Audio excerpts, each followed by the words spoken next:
หุปุกุสันโธโคนาโรมโนกัสสะโพโพตาโมหุโมอาศีอริยเมตโย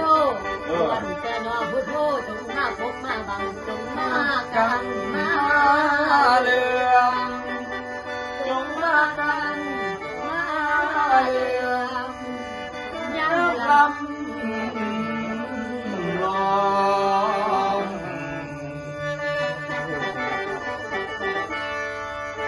โอ้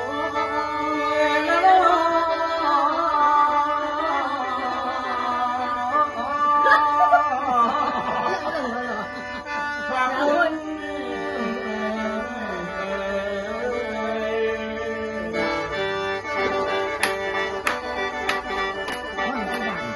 ลบมือสิ ว่าแม่นว่าเดินนายเดินว่า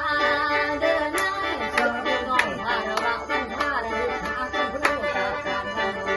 ทั้งหลายคนคุณครูทุกท่านคุณครูบาอาจารย์คุณพระพุทธเจ้าพระเจ้าทั้งหาหา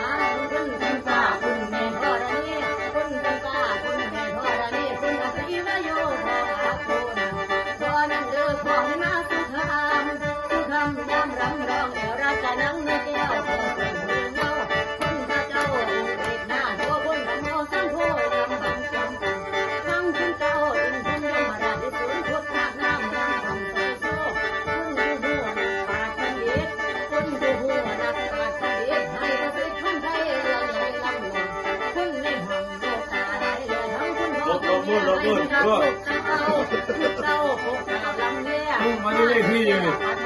นาะไม่ทำหันนี่นะคือว่าพูดโรคอะไรวะในวันนี้ได้มาลำลอง